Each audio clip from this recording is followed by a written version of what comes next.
me, David Plumoff. Today I am joined by Suffolk Coastal League Alliance founder Simon Fletcher. Simon has been playing pétanque since the early 80s and continues to play a massive part of the development of grassroots pétanque. Simon has always supported the National Youth Academy and has regularly raised funds to help our young players realise their dream. So today it is with pleasure to welcome Simon to the show. Hello, Simon. Hello, Dave. How you doing? All right? Yeah, fine, thank you. And yourself in the current situation? Yeah, I'm very well, thank you. Yeah, how have you found it during lockdown then? Frustrating, I would say frustrating. We've got so many of us just want to be out there playing ball, and with the restrictions and the stop-start side of things, and trying to juggle it around with the rule of 6 at one point, and then not allowed to, and so on. It's just 2020 has been a complete write-off for us, and we're just fingers crossed hoping that 2021 isn't going to go the same way. No, absolutely no, I agree with that. Let's fingers crossed with that. Anyway, let's begin then by learning a bit about Simon Fletcher then. So how did you get involved in the game? So I said in my intro there, you've been playing since the early 80s, which is something you told me off air. So how did you get involved in it? I mean, a lot of people fall into it by going on holiday. Mine was a little bit more convoluted than that. My mum had stayed in touch with a French exchange student that she'd had live with or stay with her when she was 14 or 15 years old. She stayed in touch with him all these years, and he ended up working for a group of people that owned several hotels dotted around France. And he would regularly pester mum and dad saying, look, I'm going to be in this hotel this year, come and visit us. And finally, I think it was 82, maybe 83, mum and dad finally said, right, okay, we're going to go visit Victor and stay at his hotel.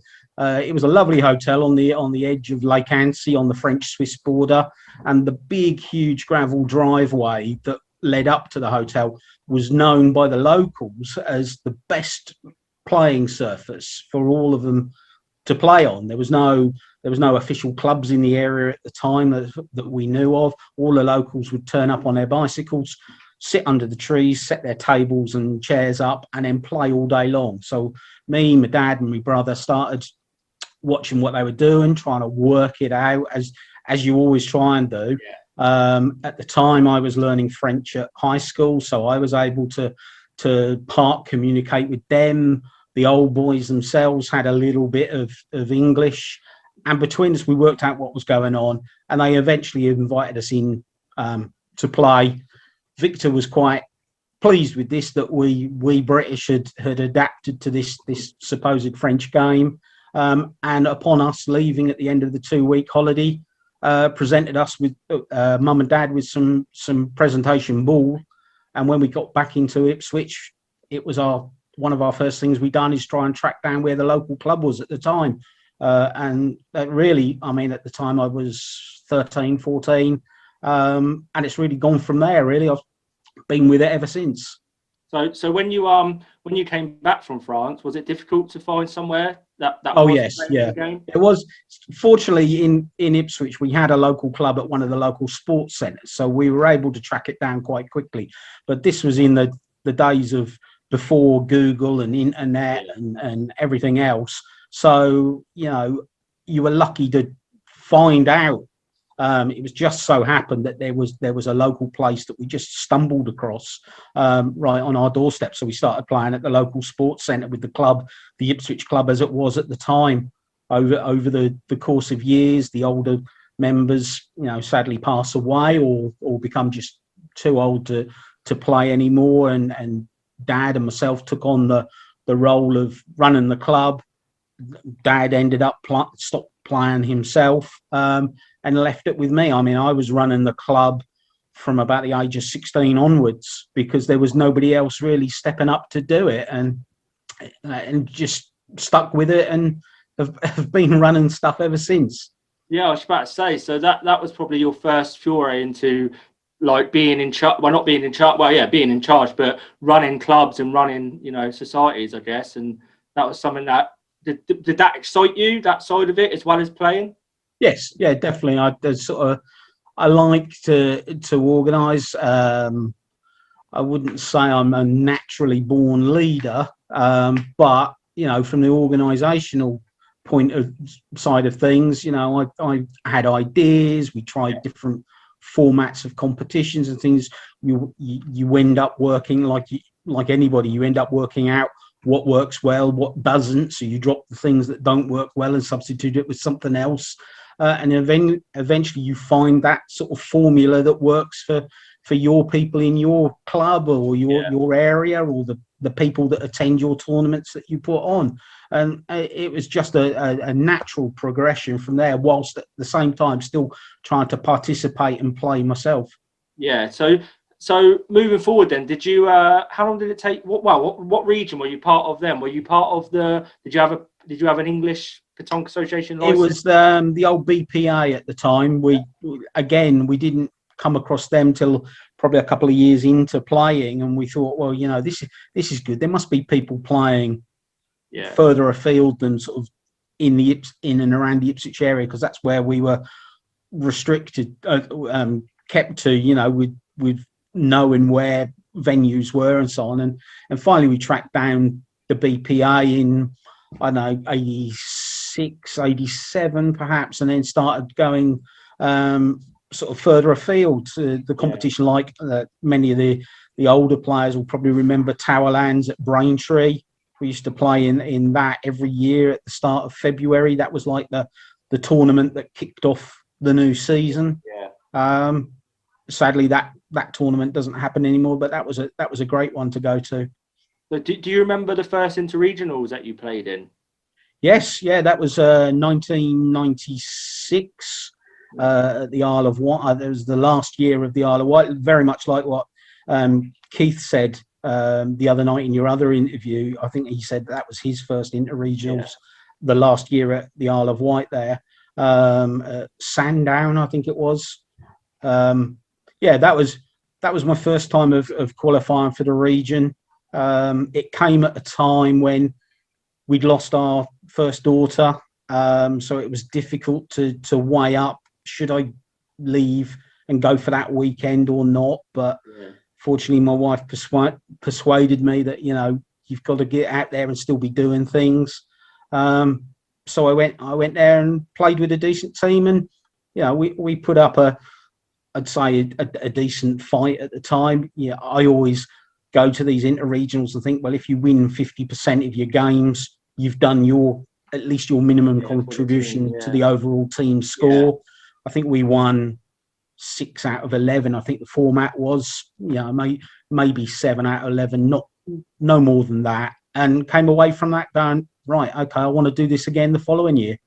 Yeah, it's one of them tournaments that I really love. So I can imagine for people that maybe in your Alliance League that have never played in it or witnessed it, I mean, it's just a fantastic tournament, isn't it, for people to, and all ages, beginners, the best players, the middle ground, regional players, club players. It's just a fantastic weekend.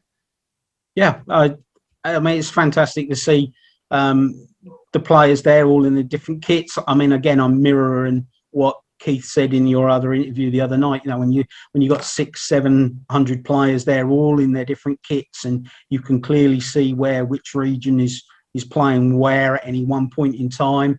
And then with the juniors with their own competition as well, it's fantastic. And then a lot of the time, some of the beauty of the weekend is because you're seeing people that you've only seen since the last interregional, and you renew those friendships and have a good natter in the bar and so on. It's fantastic, and I want more of my people to also participate in that.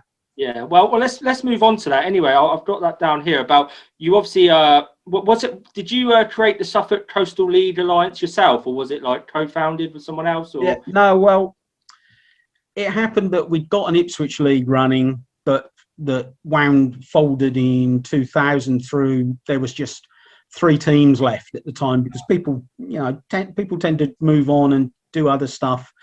And we said, we can't run a league just based on 3 teams. So the Ipswich League folded, and I started playing in the Bury and District League at Bury St Edmunds with my team based at Stowmarket.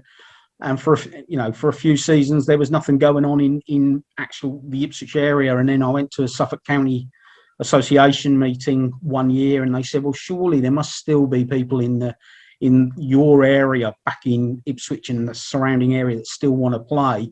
Yeah. Just have a look into it. So at the time, I'd found somebody who was quite a mover and shaker at Aldborough, and me and Jimmy set up the Aldborough Club, and got the first 2 pieces put down by Aldborough Town Council up there.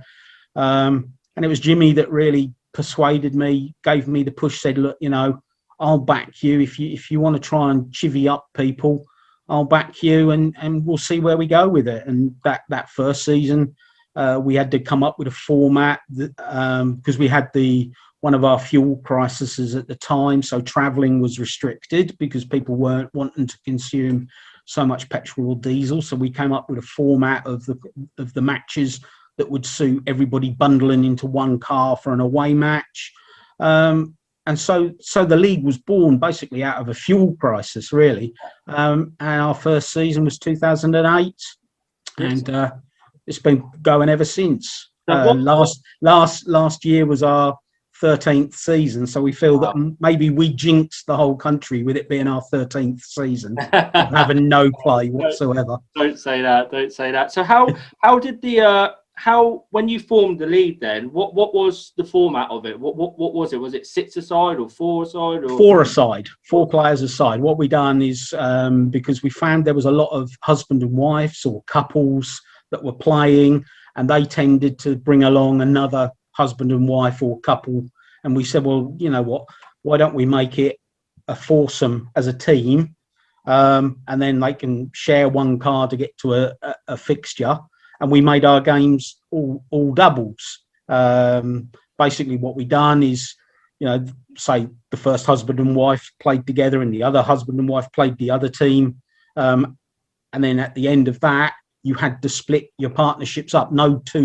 No partnership could play together twice in the same match. Okay. But it did mean that the games were then best of 4. So we could have, we were a bit unique at the time where you could have a drawn match. You could be 2-0 down after the first 2 games are played, but you'd still got 2 games left where you could win both of those, your pair and your other team pair, win that and get a 2-2 draw. Because what I found, having experience of the Norfolk system that we use in the Berry League, which is best of 5, which is a mixture of doubles and triples, if one team gets to 3-0 up and you've still got 2 games left, there is a reluctance in the other team sometimes to slacken off, and 3-0s can sometimes quite easily become 5-0s as a match score. And we thought sometimes you have a match that goes one way or the other and is 3-2 either way, and you feel like you deserve to draw, but you've been on the end of a 3-2 loss. Yeah. So we dropped that and said, well, let's make it best of 4, which meant that there was something riding on every game. Yeah. And that was the format we used. Looking back now, that probably made everybody very reliant on playing doubles. So more recently, we've introduced in our systems more triples, and obviously by having to limit the number of people that play now in a match, we were then also introducing singles games as well, just remaining as flexible as we could to suit the lockdown restrictions. Yeah, that's cool. So you said you started off with 9 teams. So what's that? 9 4, is that 36 players, was it? Yeah. And fast forward to 2019, and how many teams and players? We had 47 teams finished the season in 2019 and had re-registered for the 2020 season. Some of those teams, although we were saying you could have 4 players, because it was a format of 4 doubles, you could actually have a team of 8 people and they all get 1 game each. Yeah. And so some teams only had 4 players. Some teams had the full complement of 8 players. So on average, teams had around about 5-6 players each. So you're looking at 250 odd people playing. What we were doing is we weren't playing every week. It was every second or every third week. So we didn't want to cram the fixture list in. That was another thing that we done. we said, you know, if you tell people that they want to play, they've never played it before, but you're now in a league and you've got to play for the next 16 Sundays in a row, that would scare the newbies off. So we said, well, look, you know, allowing for holidays and so on, it gave people the flexibility to move match dates around if they needed to. So you're a very forgiving league then, a very tolerant league. You think about everyone. You don't just, you know, it's not quite as regimental as some other leagues. Although you have your rules and obviously you have how you want it set up. You thought about everyone and all the new players, and I guess that how did you get the participation to increase year by year then to go from 9 teams to 47 in 12-13 years is pretty impressive. I think some of it, Dave, is just being not too regimented. You know, I mean, hats off to the leagues that are 100% Petanque England membership amongst the players. Fantastic. That is brilliant. For us, we felt that wasn't going to be something from day one that would work.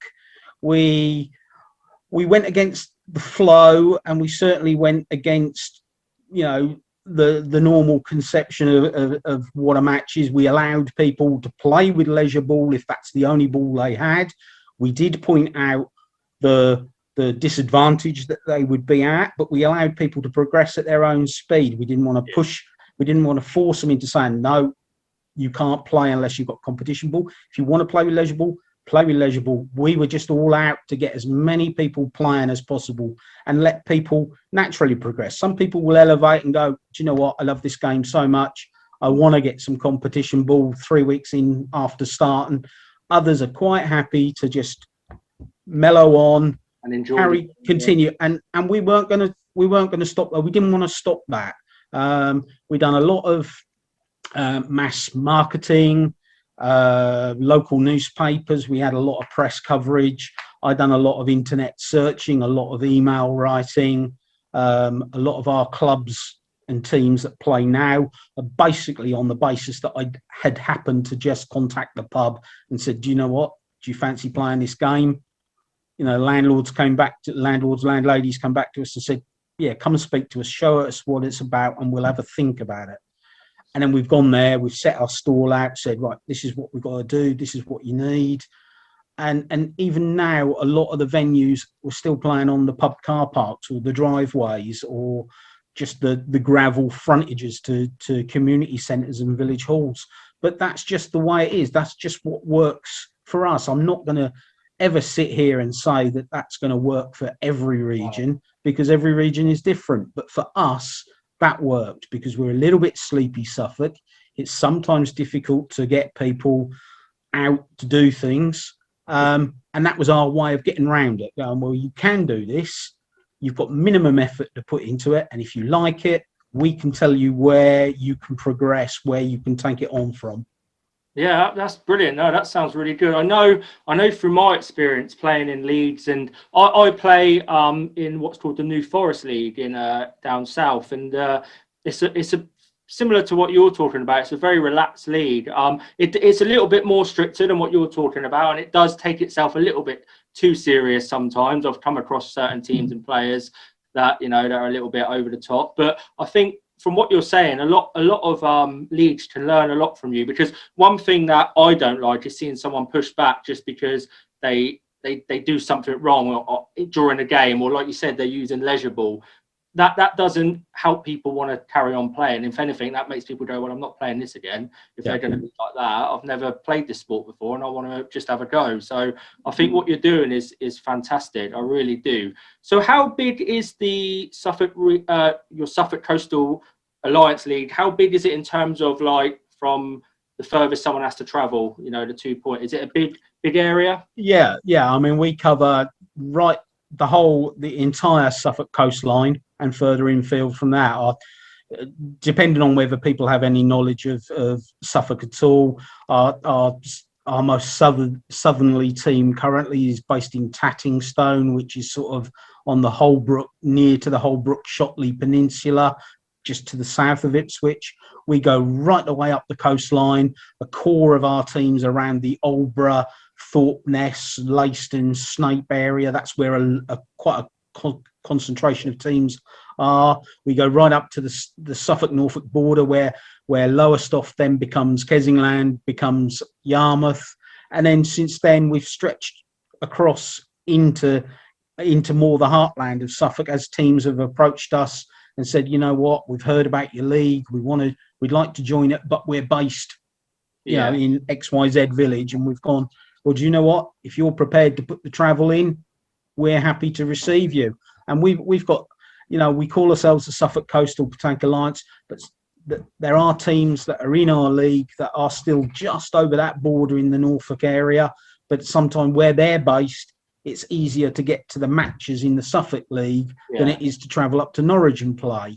So, you know, we've allowed that flexibility. If they want to come and play in our league and are prepared to put the miles in, we'll then say to the existing teams, look, we've got a team based here. If you happen to be in their league, are you happy to go to theirs on the return fixture? Obviously, being you're only going to go to that place once a season unless you get them in the cup or the plate or any other competition that we put on. And people have said, yeah, you know, the more the merrier. And I think that's what it's all about. I think the last thing you want to do is chase people away just because you want them to have a license and you want them to have competition ball. I mean, we've, you know, quite a senior person referred to us as being a Mickey Mouse league, but, you know, at the end of the day, you know, we're here with a couple of 250 players. Nothing Mickey Mouse about that. We may still be considered Mickey Mouse in comparison to the far more senior superior leagues like your Kent leagues and Chiltern leagues and all the fantastic players that play in them and Southern counties and all of that. Fine, that people can have their opinions. We know what works for us. And we're gonna stick with that unless we're told otherwise. It works, so why try and change it that much?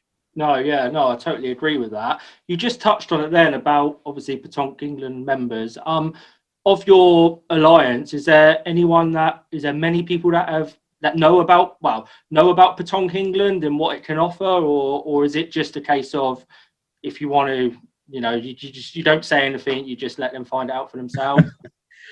There is several of the more experienced players and the ones that have played at regional level and county and regional level and now international level as well, that have held licenses or currently hold licenses. But that's only about 10% of the league. We've probably got, I made a note just before the meeting, I can only think of probably no more than between 20 or 30 of our players have got a current Anglian region license.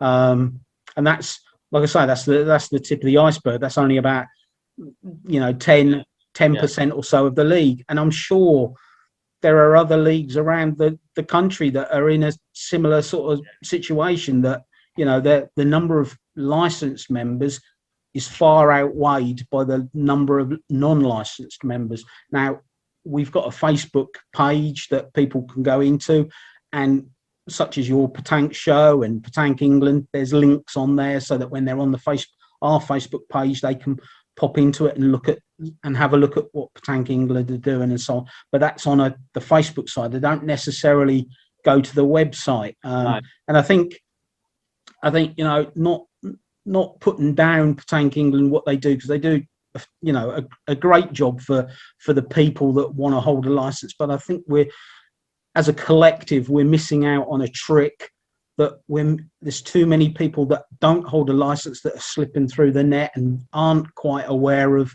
what Petanque England can offer them if they want to take that next step. You obviously have spoken to some of your members about Petanque. I'm sure it's come up in conversation with players that don't have a membership. Do they say why they wouldn't get one? Is there a general like consensus of why? Like you said, you're saying like 90% don't have a license. Is there a general reason behind that?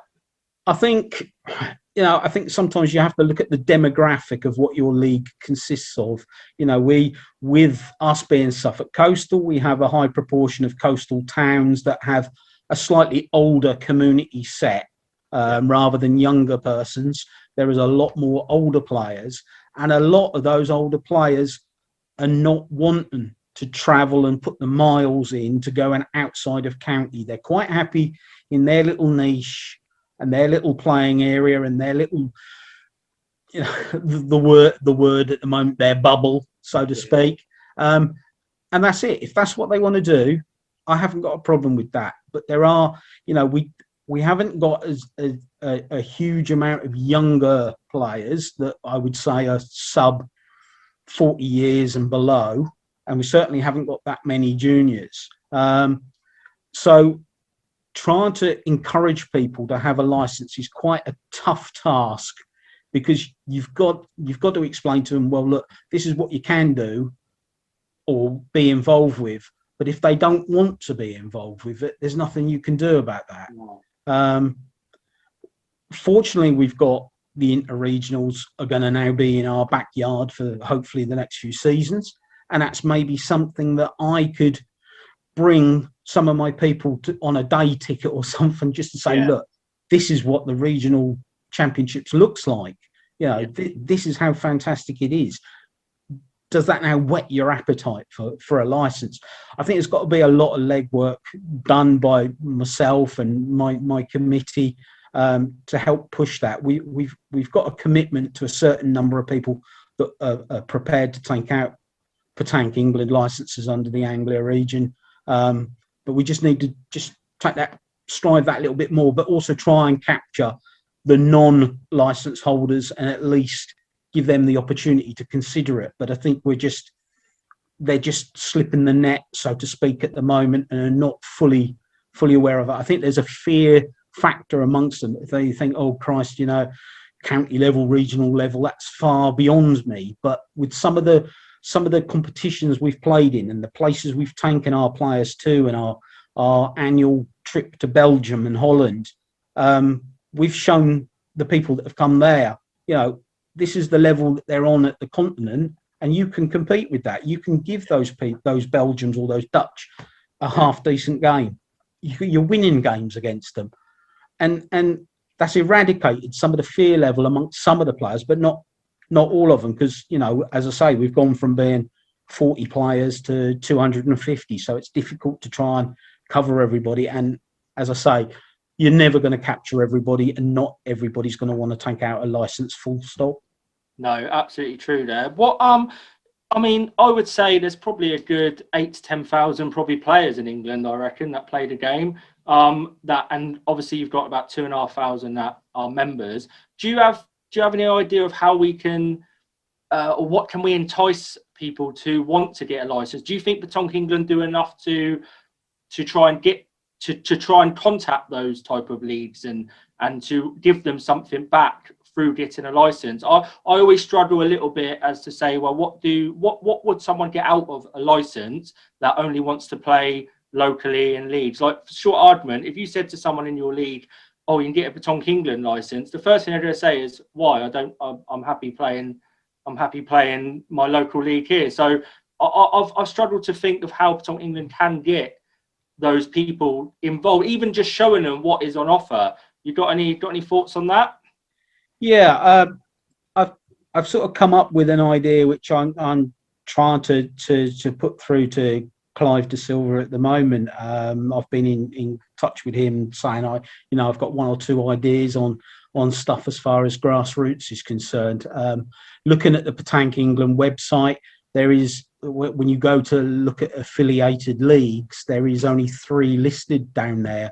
I think it's the Crowborough and District, the Kent Petanque League, and the Pennant Midweek League as official affiliated leagues to Petanque England. But I think there's perhaps maybe a system where we could maybe have some sort of Grassroots affiliation, where perhaps for a nominal fee, each individual local league could register with the Petanque England on the basis that there's no restriction on needing a certain number of licensed holders within that league, but Petanque England don't give them back the same benefits that a full license holder would have. So Petanque England could at least have contact details Yeah. and issue, links to funding grant schemes and stuff like that grassroots people could at least have a look at and dip into. So they're not going to get the insurance coverage level that a normal Petanque England license holder will have, but at least they'll have some interaction with Petanque England, sending them some information, and some information is better than no information. Yeah, because I'd imagine that at the moment, everyone that is a member of Petanque England are the only people that get any information. So, for short argument, in your league, those 90% of players that you talk about wouldn't they know what the governing body is, but they wouldn't have a clue what's going on within it. Exactly. I mean, it could be, like I say, a registration scheme where a league pays, I don't know, let's throw a number in there, £20 a year or something like that. But then the organizer or the coordinator of that league gets sent by Petanque England, look, here's some grant funding that you might be able to apply for. Here's some links to some of these funding websites that you might be able to apply for. And in return, Petanque England have some of the I don't know, even just the captain's email addresses, so that they could at least email the captains and say, look, Petanque England have got this event on XYZ. Yeah. If you want to take a license out in time for it, please do so.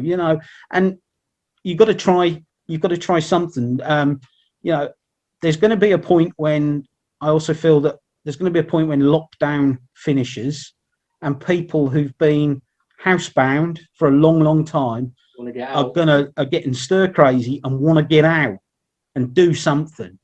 Now, I think participation in sports, especially social sports, could see a little surge of interest. And I think we, as a collective throughout the country, need to be ready to accommodate that potential level of interest from new people, just because people want to get out of the house and go, do you know what? I want to do something. I don't want to overcommit to anything, but I want to do something because it gets me away from the four walls I've been staring at for the last 18 months. Yeah. And if that means throwing 3 metal balls on some gravel. Exactly. Your football and your cricket and that, they'll all re-establish themselves. People will drift back into the teams, and the darts and the pool and everything else. We need to be in that same position that people will eventually select Petanque and come back to us, and we need to be ready for that. We can't just sit back and wait for it to happen. We need to put a structure in place whereby we can welcome them as soon as they land at our doorstep and go, do you know what? I want to play Petanque in your league because it gets me out of the house. You go, fine. And then if they come direct to Petanque England and say, I live in the south of the country or the north of the country, if Petanque England have got those contact details of all the league coordinators throughout the country, they can then immediately say, oh, contact Fred in up north because he runs that league and that's 5 miles from where you say you live, or contact Brian down south because he runs that league and it's 10 miles off your doorstep. I think we need to be ready to take that on board. Yeah, absolutely. Right, we're going to just stop there for a quick break and we'll be back after this short break. Really appreciate all your support here at the Petanque Show.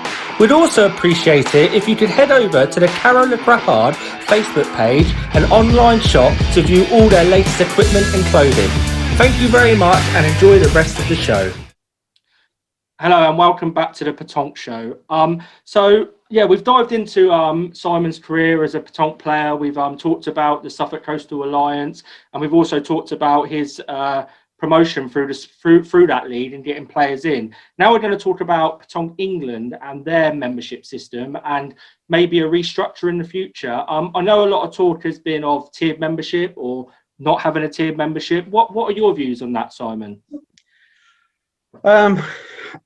It's a difficult one, really, because I can see some of the benefits of having a tiered structure, but the whole ethic that I look at is that we're trying to bring everybody together rather than making a tiered structure that automatically creates an artificial us and them scenario. Depending on which side if you're in the us, then that's good, and if you're in the them, it's not so good.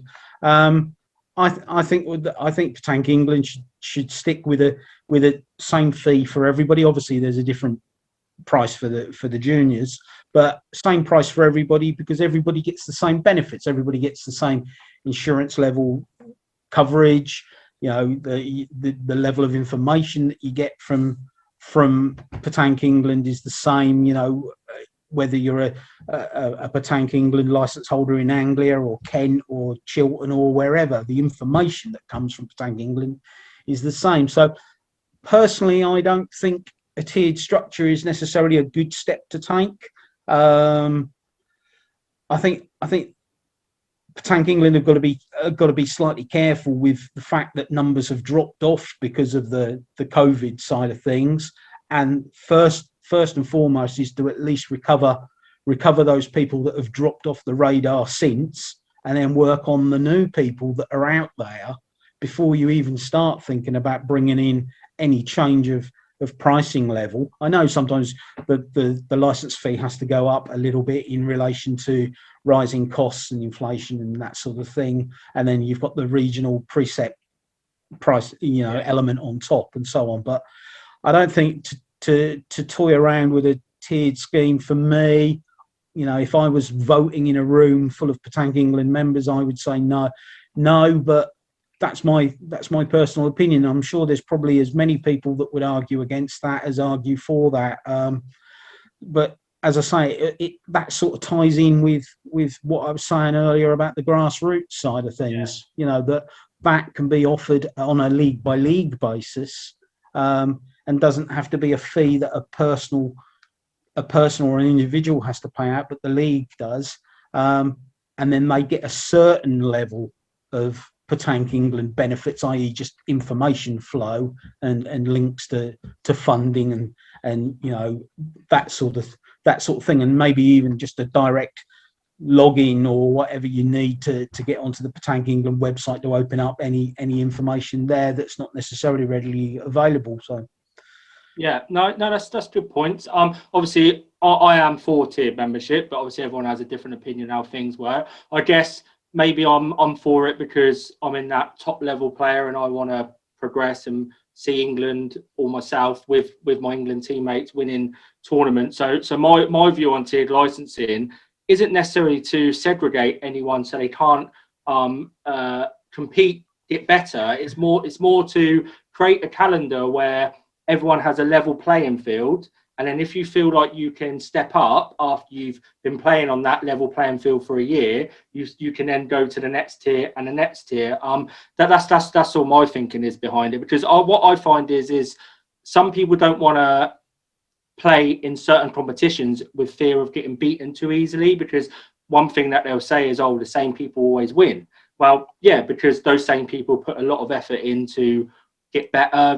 They put a lot of time, money, effort in. And that's not saying that no one at the bottom level, the middle level doesn't do that, but it's just a different type of effort because they want to play for England. And my theory is that if you had a tiered system where you can play against the same level players every tournament in a bespoke calendar, eventually someone will go, right, actually I'm getting a bit too good for this, I want to go up to the next tier.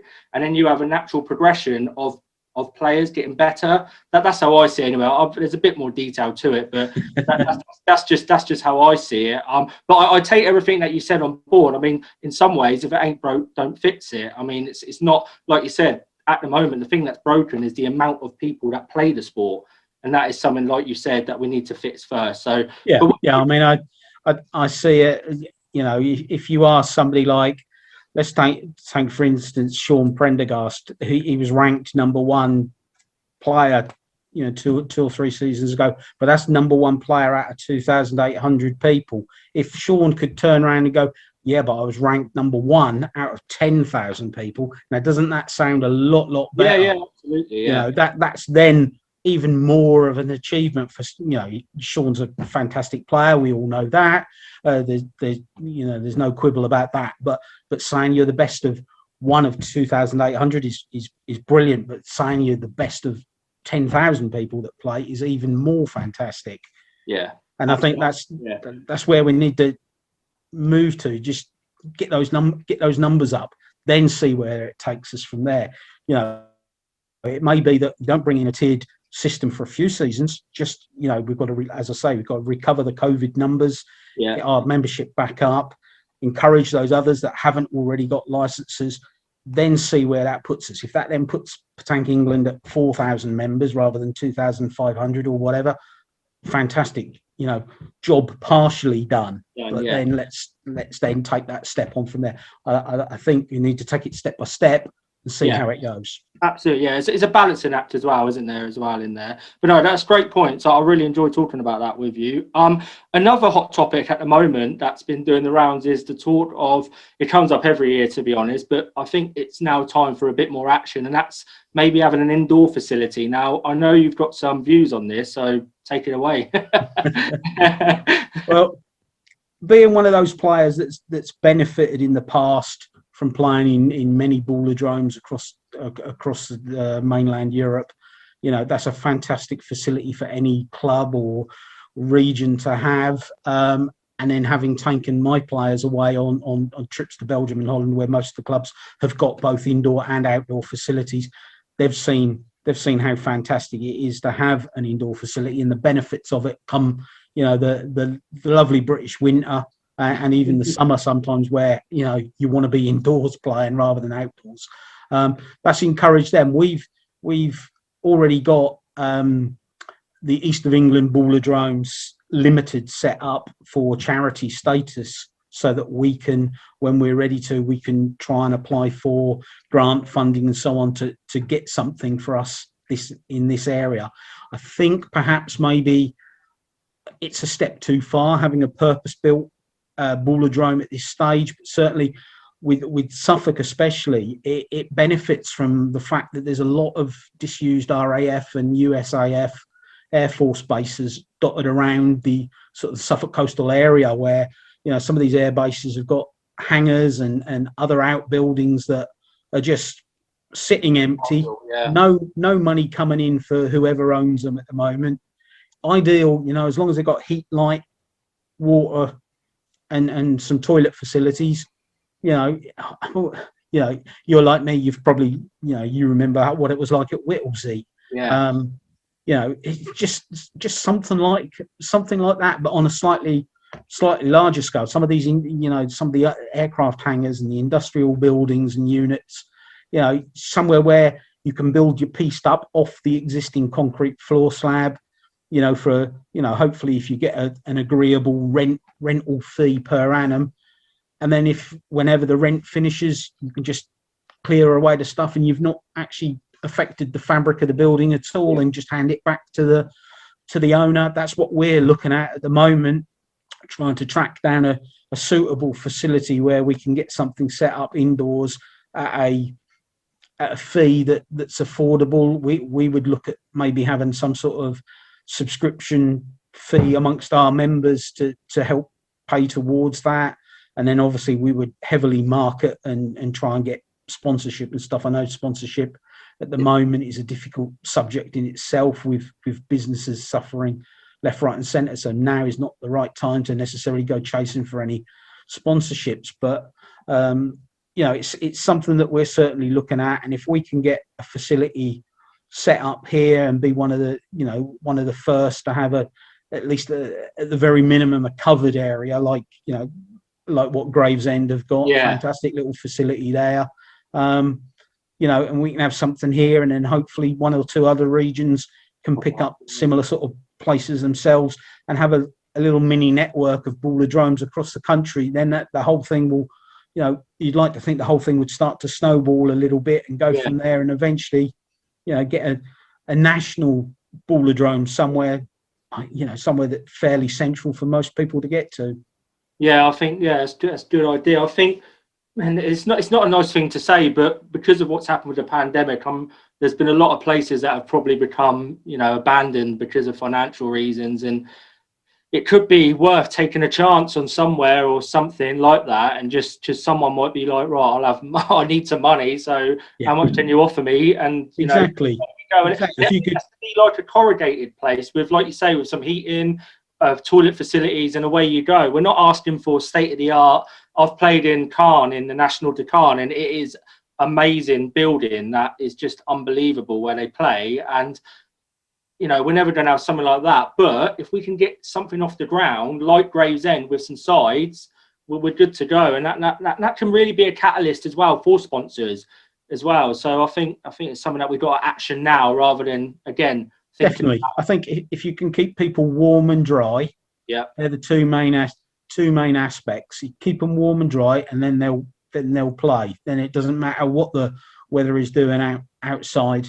And as I say, this is something that we we've got we did have a subcommittee working on this. You know, it's taken a little bit of a step back, like everything else has at the moment. But we've been looking at, you know, purchasing land and building from scratch. And you know, I work for a construction firm myself, but you know, the numbers are the numbers are frightening as to what you actually need. And you're not going to be able to go to Sport England and go, do you know what? Can I have £1.5 million for this facility? You know, that nobody else has got in the country. We need to have some sort of almost guinea pig venues first of all, so you can go to Sport England and say, look, we've got these facilities. This is what we're sort of angling at, but we need something a little bit better, and then move on from there.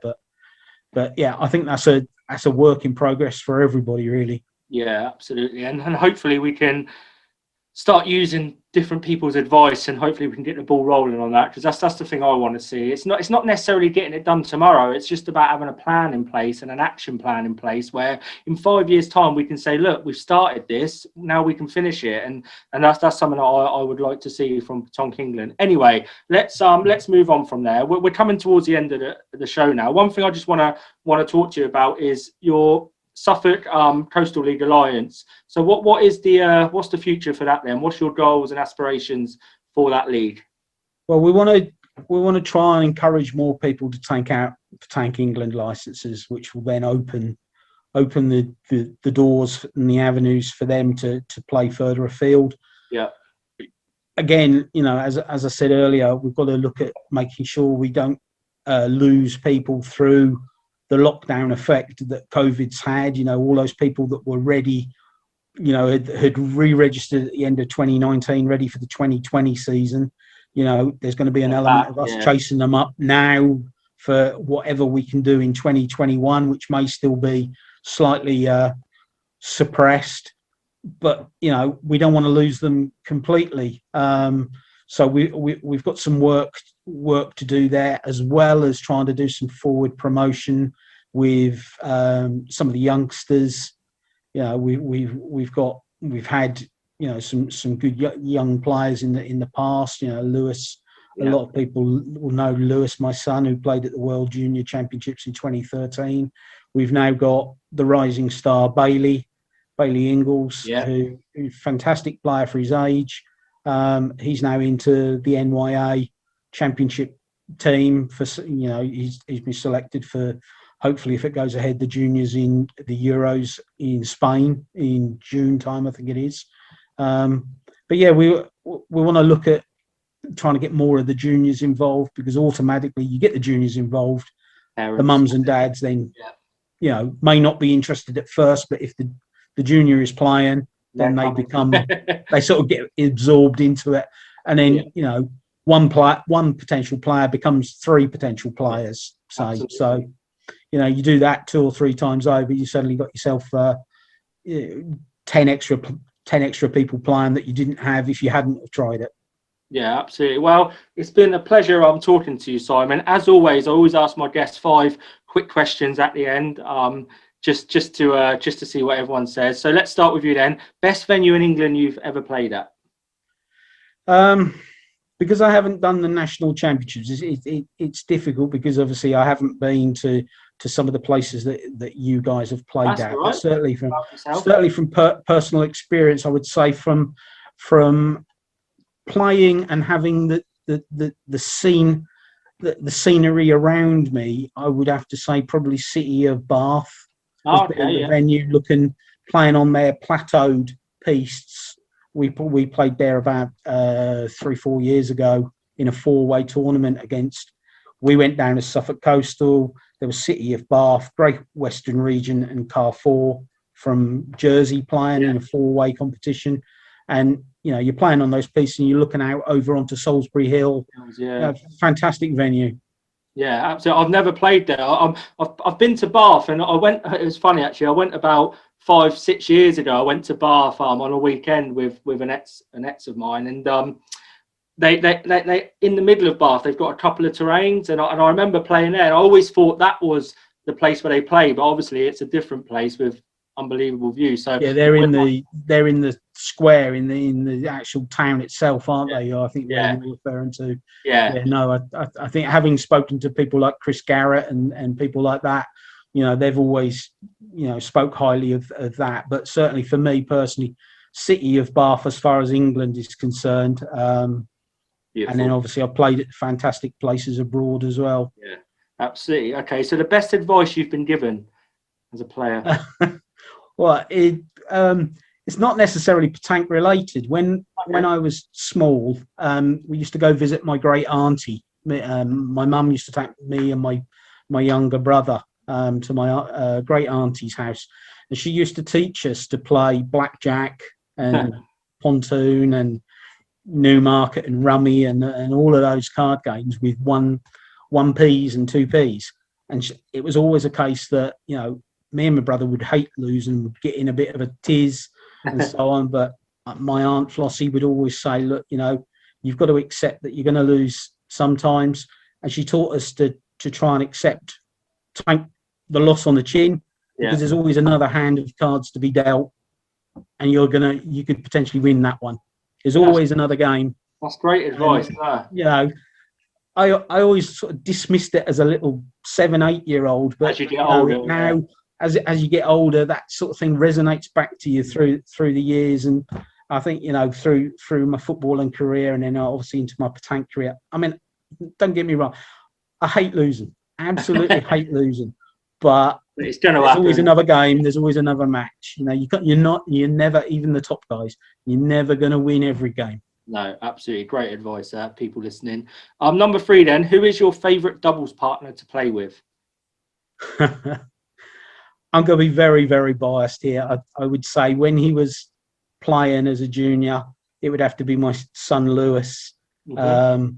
Subsequent to that, when he's got that little bit older, I played more with my daughter Kira. She doesn't currently play at the moment. So currently at the moment, my brother's started playing again after about a 15-year break. So it's like the old times are back again, and as he's got back into it in the last couple of seasons or so, I've really been enjoying playing with my brother Paul. Oh, fantastic. Okay, what's the biggest competition you've won? I think back in 1990 we were invited to go over to Holland for a competition. It was really something that the Norfolk County were running at the time, but I think they were short on numbers for filling the coach up. Asked if a few people from Suffolk wanted to go. I was one of the first that stuck my hand up. I went. We got over there. Norfolk were playing their tournament against the Dutch club, but there was a lot of spare players on both. I think there was a third team involved as well. There's a lot of spare players, and I got partnered up with 2 Italian guys from Cambridge, and we were playing in amongst this woodland park area in the middle of the town of Laren, and it was torrential rain, and Reno and Antonio, fantastic players. Antonio was Reno's nephew. He'd come over from Italy to visit him on holiday, and Reno had taken him to Holland with him on the trip, and we played, we just clicked, played fantastically that day, absolutely, won. I think we went unbeaten. People were asking us, well, why aren't you playing in the main event? But for me, that was the first time of, not the first time of playing abroad, but the first time of playing abroad and actually winning and feeling that I'd really achieved something. And from there, that really sparked that drive that, do you know what? I'm not bad at this. I'm not going to say I'm a top player. I'm nowhere near the level you guys are at. But for me, at my standard and the ability that I can achieve, that was one of my pinnacles anyway. Oh, fantastic. And then finally, then, your dream triple. So anyone in the world. It could be someone you know, someone famous, someone whatever.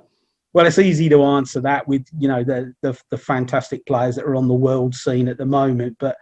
But from sheer enjoyment, I think I'd have to go back to the years I played with Bill Eve and Lionel Alcorn from the Eastern region. We played for a few seasons. They took out an Anglian license and we played as a triple within Anglia. We went to the interregionals together as an Anglian triple. Fantastic guys, both older than me. Looked upon them as you know, almost father figures. We went to Holland together as a triple, and they were just amazing players to play with. From just the banter and the feeling that it didn't matter if you had a, you know, terrible game or a terrible shot. Didn't matter. There'd be a laugh, a joke, and you get on with the next shot. And I think because of the feeling they engendered, we played really well. We won. Yeah. I think we won the Anglian triples competition.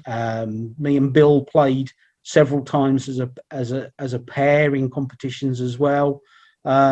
Fantastic. So yeah, they were good times with those two. Yeah. Oh, fantastic. Well, it's been a pleasure to have you on the show today, Simon. I think Petanque England can really learn something from you. I think you're endearing and what you say really, really is good. And I think your advice to Petanque England could be well worth giving. So I advise Petanque England to talk to you, and especially with the promoting and marketing side of the game. So thank you for coming on, and we'll speak to you soon. Bye-bye. Thank you for inviting me. Thank you, Dave. Bye-bye. Cheers.